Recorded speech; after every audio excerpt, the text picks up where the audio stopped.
Well, we want to turn now to the fast-moving developments in the Middle East as President Trump orders the withdrawal of all remaining U.S. troops from northern Syria. The decision was revealed by the Secretary of Defense yesterday, who said Turkey's invasion has increased the risk to U.S. forces on the ground there.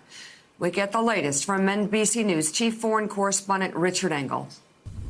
The U.S. is getting out of Syria at the worst time, just as Turkey is making rapid advances in its war against U.S. allies, the Kurds of Syria, advancing with the help of Arab militias, U.S. officials tell NBC News.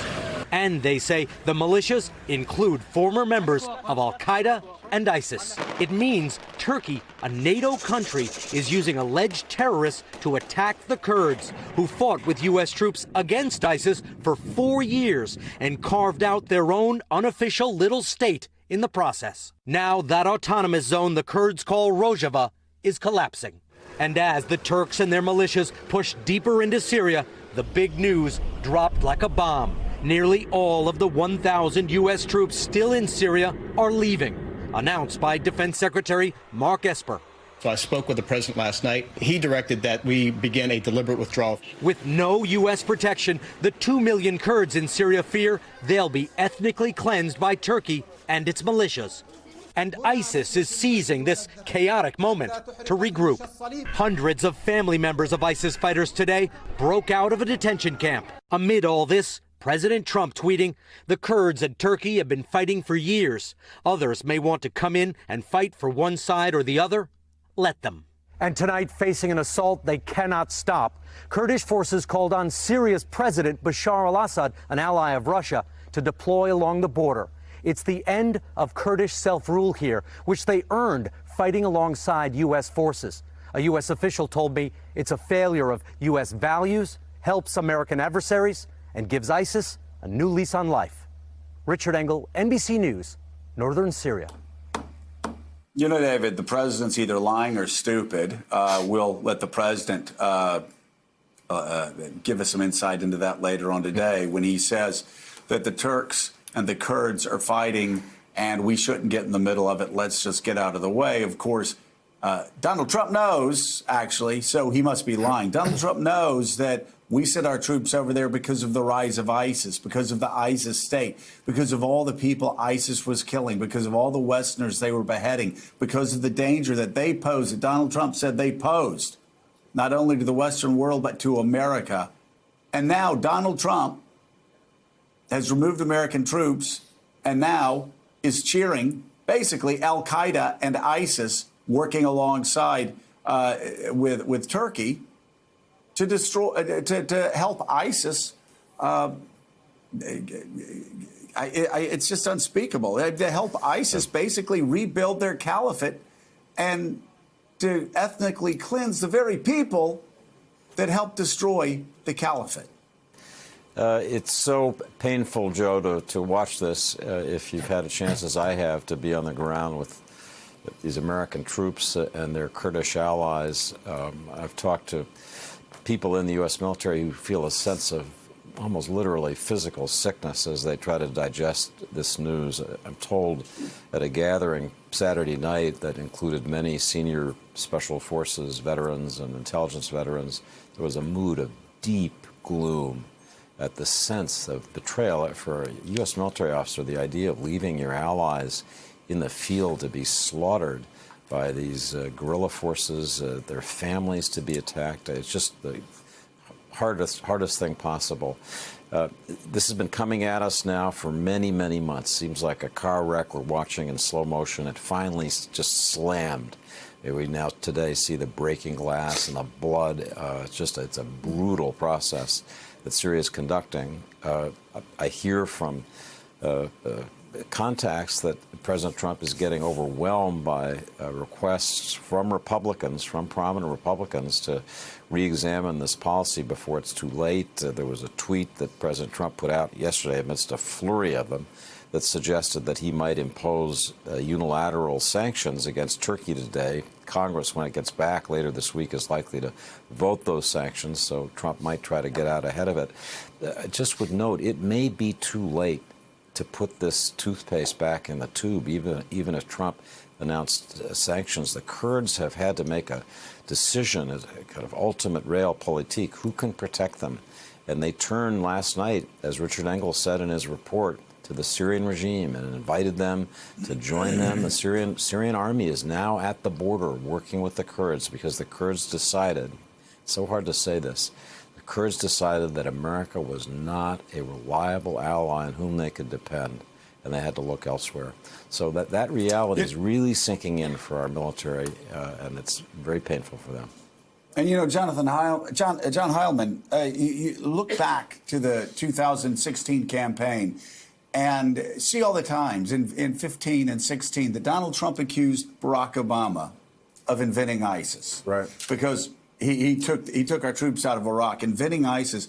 Here you have Donald Trump, according to experts who know this area the most, according to Republicans, I mean, according to Lindsey Graham, right. This is a guy who is reinventing ISIS. And Republicans have said, as ISIS emerges and as ISIS gets powerful again, it will be the blood, their words, not mine, the blood will be on Donald Trump's hands. So they believe, Republicans believe, as do most foreign policy experts in Washington around the world, that Donald Trump is aiding and abetting ISIS. They believe Donald Trump is aiding and abetting Russia. They believe Donald Trump is aiding and abetting Iran. They believe Donald Trump is aiding and abetting Assad in Syria. They believe Donald Trump, in this one move, is aiding and abetting just about every country on the face of the earth that consider themselves to be our greatest enemies. Right.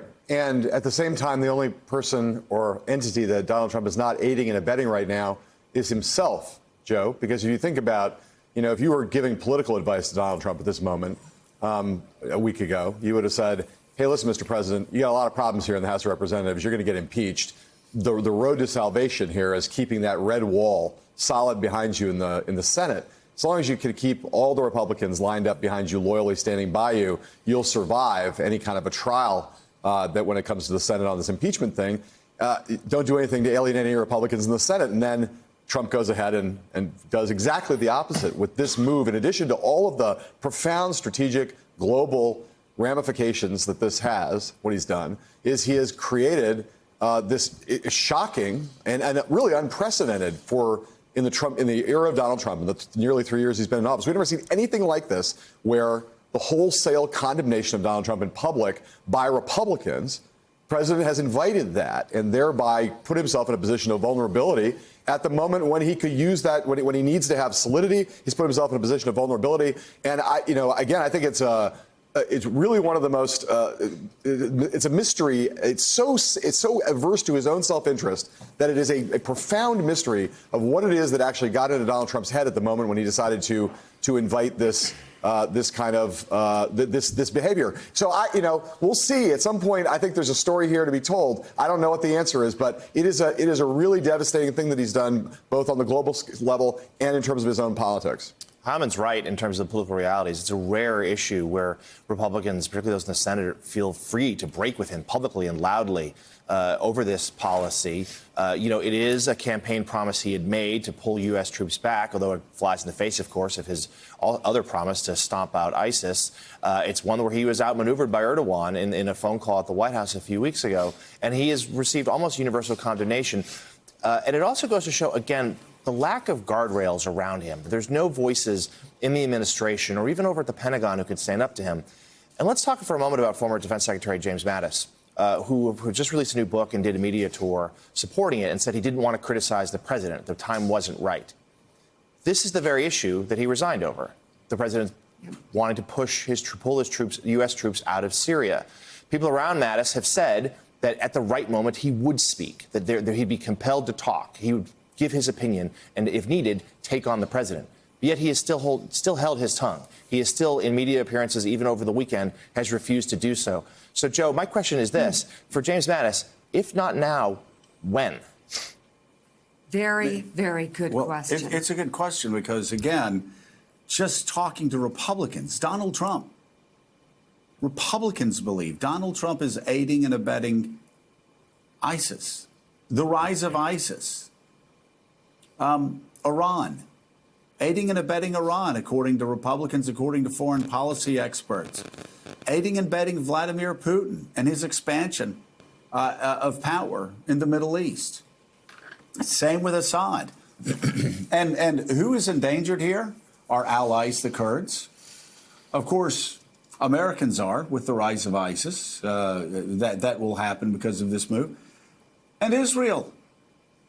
Israel has every reason to be absolutely terrified by what's going on here.